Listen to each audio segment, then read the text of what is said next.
rugged coastline, lush forests, and majestic mountains draw people to Maine. But just one storm could change the landscape of the state we call home. You could have worked on a property for 5-10 years to restore, and then within a few hours watch it all go away. It's been more than 3 decades since a hurricane made landfall in New England. But now, a potentially active hurricane season looms. Every now and then, Mother Nature draws a deep breath and reminds us who is boss. And sometimes that's a hurricane in Maine. It has happened. It could happen again. So people should prepare ahead of the hurricane season. The CBS13 Weather Authority team is on your side with the path of possibility hurricanes in Maine. Over the last few months, Mainers have faced historic weather. We've seen record tides, extreme flooding, ice storms and snowstorms, and fierce winds. But we haven't seen a hurricane in over 3 decades. I'm CBS 13 Chief Meteorologist Charlie Lopresti, along with the CBS 13 Weather Authority team. And we're on your side. We'll be breaking down the history of all these powerful storms in Maine and when we can see the next one. Plus, I'll break down how hurricanes form and the steps you can take to prepare for that next potential landfall. We're also diving into advancements in technology and speaking with the experts who fly directly into the storm. Thank you for joining us. Hurricane season is here, and it's expected to be a very different one from the season we had last year, and that's most likely due to the transition from a strong El Nino to a weak La Nina. This is a graphic I showed you during the winter months, suggesting we would see a cool and wet southern part of the United States and warm and wet in the northern part of the United States. That's pretty much what we saw during the winter months, most likely due to a strong subtropical jet stream. Now, that strong subtropical jet stream also has implications on the tropics. Those strong winds aloft tend to blow apart hurricanes, leading to fewer hurricanes during the prime months. This season, however, we're expected to see almost the exact opposite. Heading into a weak La Nina, weaker winds aloft will likely lead to more hurricanes, and a U.S. landfall is possible. In addition to that, ocean water temperatures in the tropical Atlantic are running a few degrees warmer than normal. Prime development for hurricanes require ocean water temperatures to be about 80 degrees or warmer, and those conditions are expected to be met this upcoming hurricane season. So let's break it down for you. The combination of weaker winds aloft, less wind shear, and warm ocean water temperatures will likely lead to an above normal hurricane season in the tropical Atlantic. Now, NOAA seems to agree with this as well. They put out their forecast, and they're going with an above normal season as well. They're going with an 85% chance of above normal. 17 to 25 are expected to get named. Of those, 8 to 13 are expected to become hurricanes. 4 to 7 could become major hurricanes. Of course, tropical season really starts to ramp up in August, and it does peak in September. You want to stay tuned to CBS 13 Fox 23 during the prime hurricane months, and we'll have updates all season long. There are 3 big risks when it comes to a hurricane or tropical storm making landfall in New England. First, inland flooding. Heavy amounts of tropical rainfall can push local rivers and streams to overflow, producing massive flood events. Next, storm surge, when the effects and movement of a hurricane causes destruction to the coastline by pushing seawater inland. Lastly, the damage to trees and infrastructure. Trees are everywhere in Maine, and population continues to grow along Maine's coastline. The last hurricane to make landfall in Maine was Bob in 1991. Many young Mainers may not have been around for this storm, but for others, it's likely an experience they'll never forget. Let's take a look back at some of the storms before Bob, the damage left behind, and what could happen again in the future. We'll start with the Great Colonial Hurricane of 1635. It was likely the most intense to hit New England since European settlers arrived in North America. The hurricane hit Maine on August 25th. The Angel Gabrielle, a ship similar to the Mayflower, was anchored off of Pemaquid Point. Most of the colonial settlers on board made it to land, but a few passengers and cattle that stayed aboard died as the ship was torn apart. Jumping forward over 200 years, the Saxby Gale was likely a post-tropical cyclone when it hit Maine on October 4th, 1869. The storm was named after British naval instructor Stephen Saxby.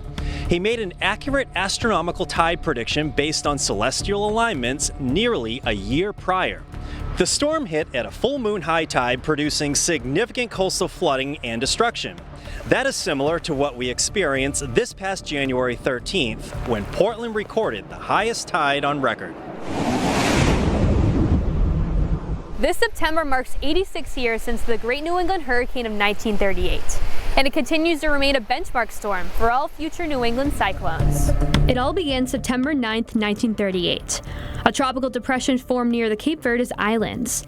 It strengthened to a Category 3 hurricane, making landfall on Long Island in southern Connecticut in the afternoon of September 21st. This storm took those affected by it completely by surprise. They didn't know what was hitting them. Dr. Lourdes Aviles is the regional expert and author of the historical book Taken by Storm 1938. She's collected historical entries, hundreds of photos, and several artifacts from the storm. It was the worst of both worlds, right? Because it had the coastal effects of a major hurricane with the storm surge and the wind damage and all that. But it also had the inland effects of an extratropical storm. Very large, but very strong still. The storm's eye was seen over New Haven, Connecticut, moving north at 50 miles per hour. A hurricane's worst impacts are on the right side of the storm compared to its motion. So these northward moving storms have the worst flooding, the worst storm surge. Torrential downpours caused several New England rivers to overflow, including the Connecticut River at Hartford and the Merrimack River in New Hampshire, both recording the second worst flooding there on record. Southern New England and southern Vermont and New Hampshire received the most rain, with Gardner, Massachusetts getting close to 13 inches. Then there was the storm surge. Not extreme in Maine and New Hampshire, but very much so in southern New England.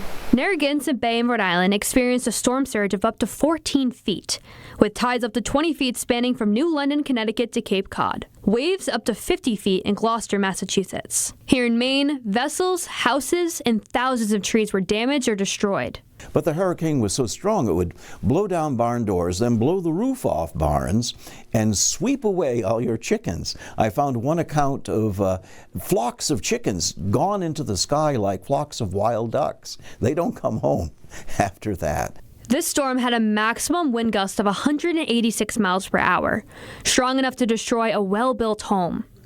Sustained winds of 121 miles per hour were also recorded and set records at Blue Hill Observatory in Massachusetts. And there was devastation in the mountains. The road to the Mount Washington Observatory was left in shambles. The observers at the time noting violent winds that continued with lessening force throughout the night into the second day of the event. Many trees blown down on all sides of the mountains.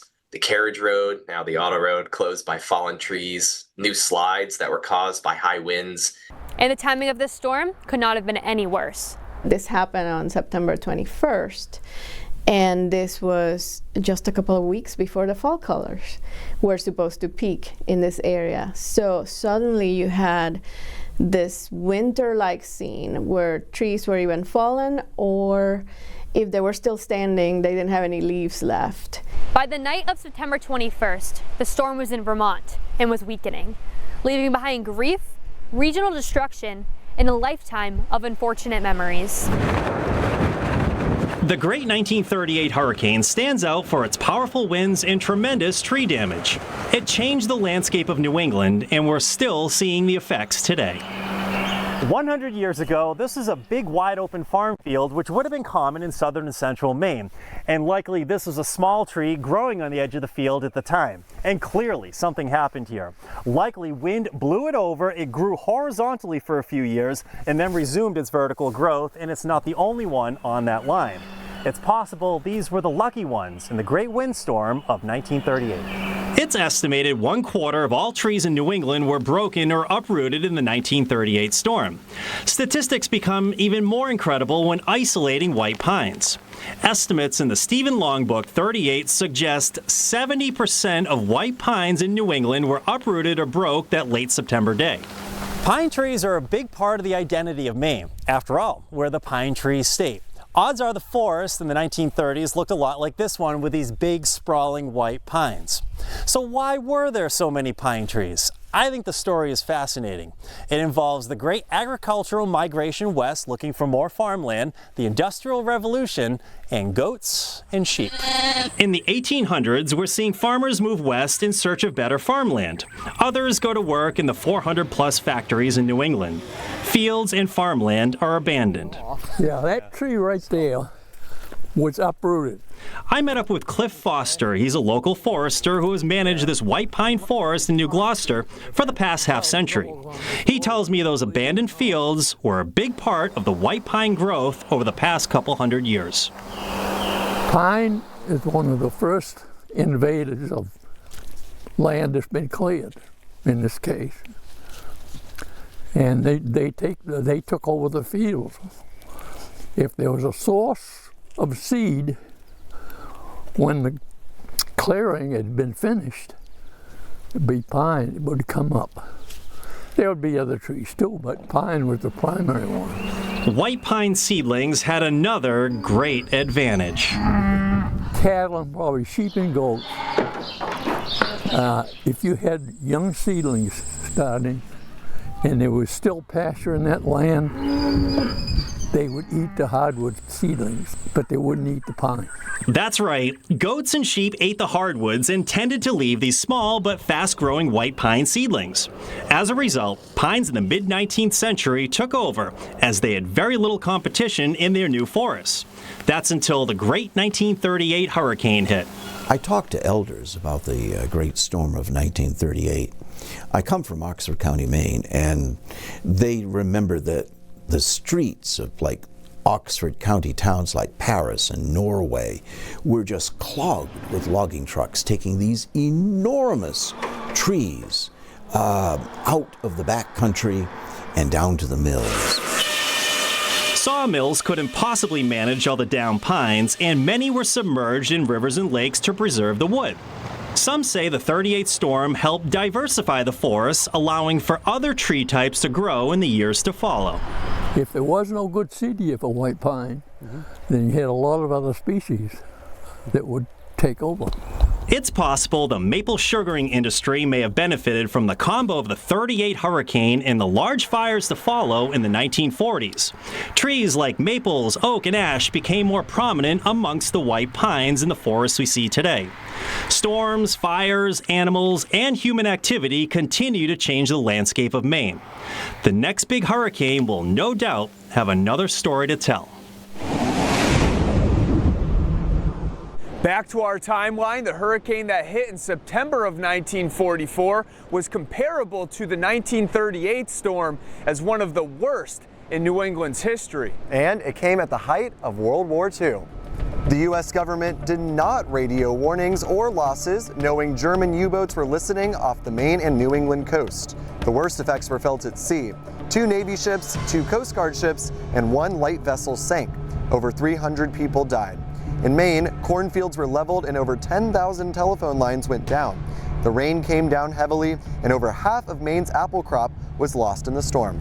So bad was it that the State Commissioner of Education sent out words to superintendents of schools asking them, please, to dismiss classes early so that kids could get into the fields and rescue some of the downed apple crop.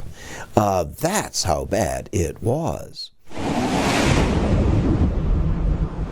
A decade later proved to be an unprecedented hurricane season. In 1954, 2 hurricanes made landfall in New England in just 11 days apart. Carol was first on August 31st. It's the last major hurricane to hit the area. Hurricane force gusts up to 80 miles per hour were felt in Augusta. The storm then caused millions of dollars in damage. Carol was the costliest storm in Maine's history for about 11 days. And Ryan, just 2 weeks later, Edna hit. The center tracked through the Gulf of Maine, resulting in tremendous damage along the mid-coast. Up to 8 inches of rain was recorded in Brunswick. This was the most in almost 60 years. There was an estimated $15 million worth of damage in Maine. This made Edna the costliest hurricane the state had ever seen. The 60s and 70s brought a small number of hurricanes and post-tropical cyclones to Maine. The most significant was Donna in 1960. Gusts were reported over 100 miles per hour. In 1976, Belle was post-tropical when it blew through. Flooding destroyed the potato crop and resulted in a loss of over $20 million in today's currency. And then there was Gloria in September 1985. The apple crop suffered more than $2 million in damage. 250,000 customers in southern and central Maine were left in the dark. Some were without power for up to 2 weeks. On the coast, rough seas damaged dozens of boats, and many Mainers chose to ride out the storm.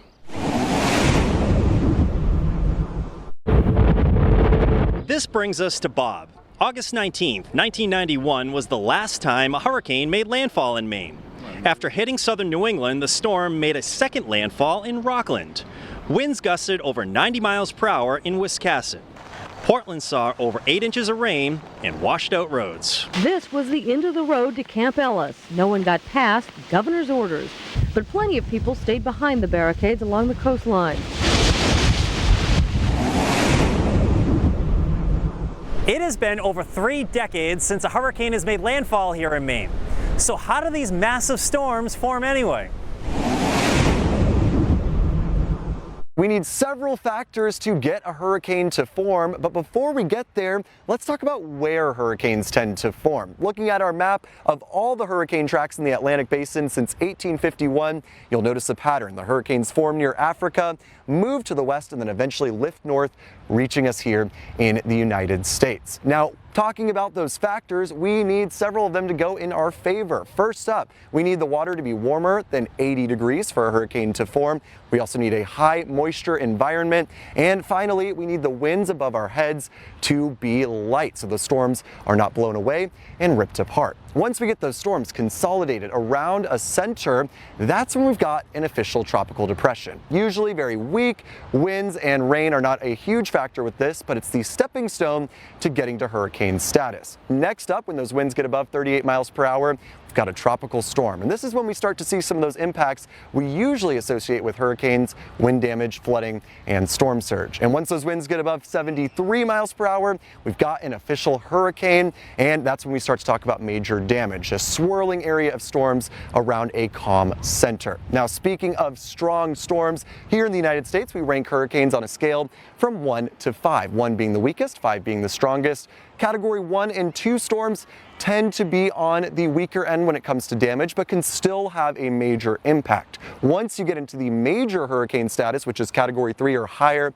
that's when we start to run into major damage. And Category 4 and 5 storms tend to lead to catastrophic destruction wherever they make landfall. Now, here in New England and in Maine especially, we tend to see nor'easters way more than we see hurricanes. Let's talk about those similarities and those differences. They can have similar impacts here with storm surge flooding, strong winds, power outages, and damage. However, a nor'easter tends to be a lot bigger than a hurricane, and it also tends to be a lot more diffuse. The winds are not quite as strong as in a hurricane, which is very concentrated near its center. So how does that look on satellite imagery? Well, a hurricane, again, is very compact. A nor'easter, much larger. It can expand to cover an entire continent. Here in New England, of course, nor'easters and hurricanes are things we both deal with. We've got a whole team of people across the country tracking them, and they even go up into the sky to give you a more accurate forecast. Hurricane hunters are an essential part of forecasting a hurricane. They say flying through the hurricane itself is quite the wild ride. I always say it's like being on a roller coaster that's inside of an automatic car wash. And so there's a lot of vibration, there's a lot of getting bounced around, there's wind and rain splashing against the windows. Surprisingly, it's not always the major hurricanes that cause the most problems. It's the weaker storms that are rougher since they're not as developed. The big storms are usually a lot smoother since they are well developed. The winds are strong, but they're all coming from the same direction. It's pretty predictable. The hurricane hunters fly their massive aircraft into more than just tropical storms as well. This is one of the 10 aircraft that we fly into hurricanes, into nor'easters, and into west coast storms. So we do both coasts, and both summertime tropical with hurricanes and wintertime storms as well. The aircraft is well equipped with numerous instruments to collect the data. This is a flying research laboratory. We've got 3 radar systems on board. We carry any number of radiometers and altimeters. We also launch other things out of the aircraft like wave buoys, drones. All this instrumentation is used to collect as much data as we can to improve those forecasts as well as we can. And to improve the forecast, this data is collected and then fed into the computer models. The more up to date it is, the more accurate the forecast will be. And it's just that kind of heads up that gives Central Maine Power the advantage.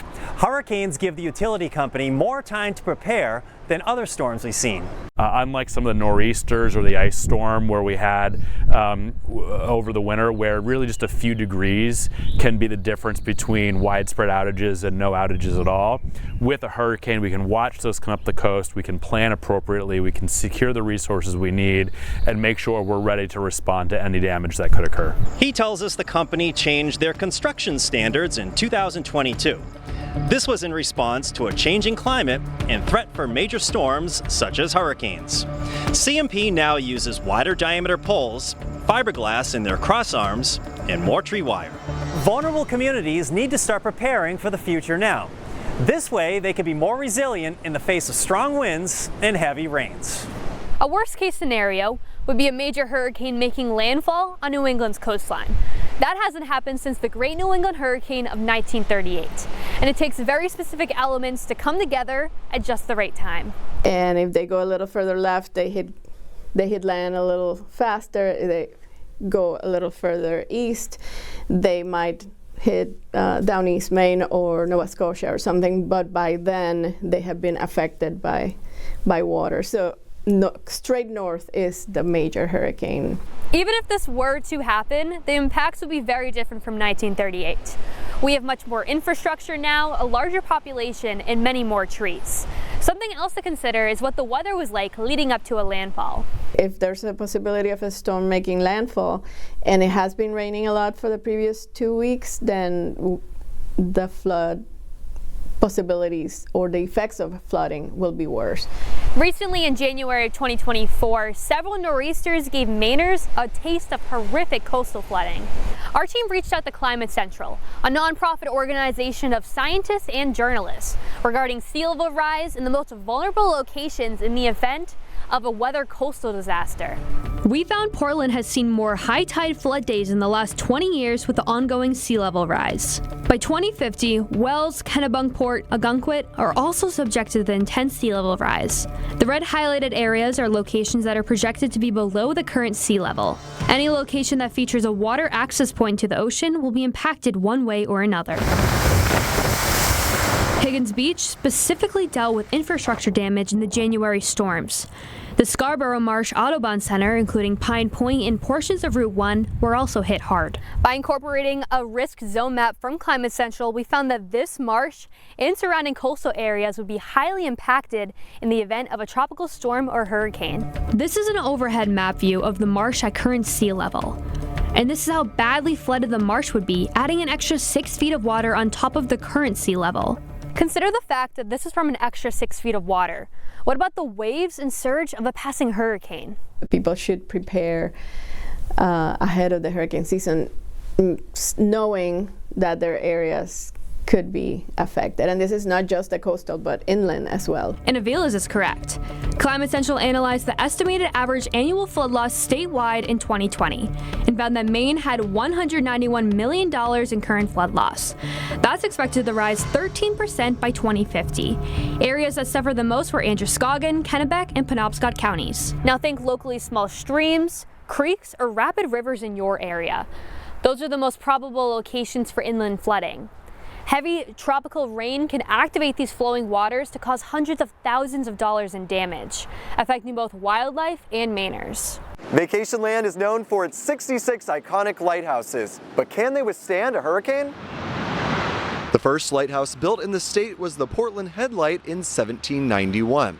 The most recent was built in 1910. And while a few have been lost over the years, many of these landmarks are still standing strong. But recent storms have served as a wake-up call for protecting these coastal treasures. The storm surge is really always the biggest problem. And of course, some wave action, because I mean, some of these lighthouses, if they're sitting on ledges, they're not going to hide. They're going to take the full brunt of the sea. Some of them were built for that. Some of them are taking some damage. We saw Portland Head this past winter, where how the seas came up and just battered the keeper's house there and the entryway to the lighthouse. So that's unprecedented. Trapani says the frequency of storms is making it harder for groups to adequately repair the structures between storms. He says there needs to be a sense of urgency to make these lighthouses more resilient to the changing climate so people can enjoy them for years to come. Advancements in technology are helping Mainers prepare for these storms, which can hopefully mitigate the damage. A changing environment. The biggest impacts we're seeing in sort of a changing climate are on the water hazard side. Creating potentially dangerous impacts. Higher rainfall rates, heavier rainfall because a warming atmosphere holds more moisture, and then also sea level rise is increasing the risk of storm surge and coastal flooding in places. As the ocean waters continue to warm and the risk for coastal flooding and stronger storms increase, advancing technology becomes even more essential. Satellite imagery has continued to improve and is one of the most important and useful tools. Over a small sector, say over a developing system or an existing tropical storm or hurricane, we can get imagery every minute or even every 30 seconds. So that allows us at the Hurricane Center to really look at these forming systems and decide, does it have a low-level center that's formed? Where is it exactly located? Which is a real key piece for us to start issuing forecasts and warnings for a tropical depression or tropical storm. It's also very important to collect information at the surface of the ocean. This is where sail drones come in. They are buoys that float on the ocean surface. We can measure temperature, wind, ocean current information, upper ocean information. So we get that data in real time at the Hurricane Center. Can help us analyze where the storm is, how strong it is. This will provide the National Hurricane Center with details on how much energy is in the upper ocean. While flying, the hurricane hunters also drop a device out of the plane to collect data through the air. This is essentially a weather balloon in reverse, and so we'll drop these out of the aircraft. They collect temperature, pressure, humidity, wind speed, and wind direction data for us. All of that is used in improving the forecast track and intensity for where a storm is going to go and how strong it's going to be when it gets there. Just some of the devices used to help forecast the intensity and path of a storm. No matter where you are, it's always better to be prepared well in advance of a storm.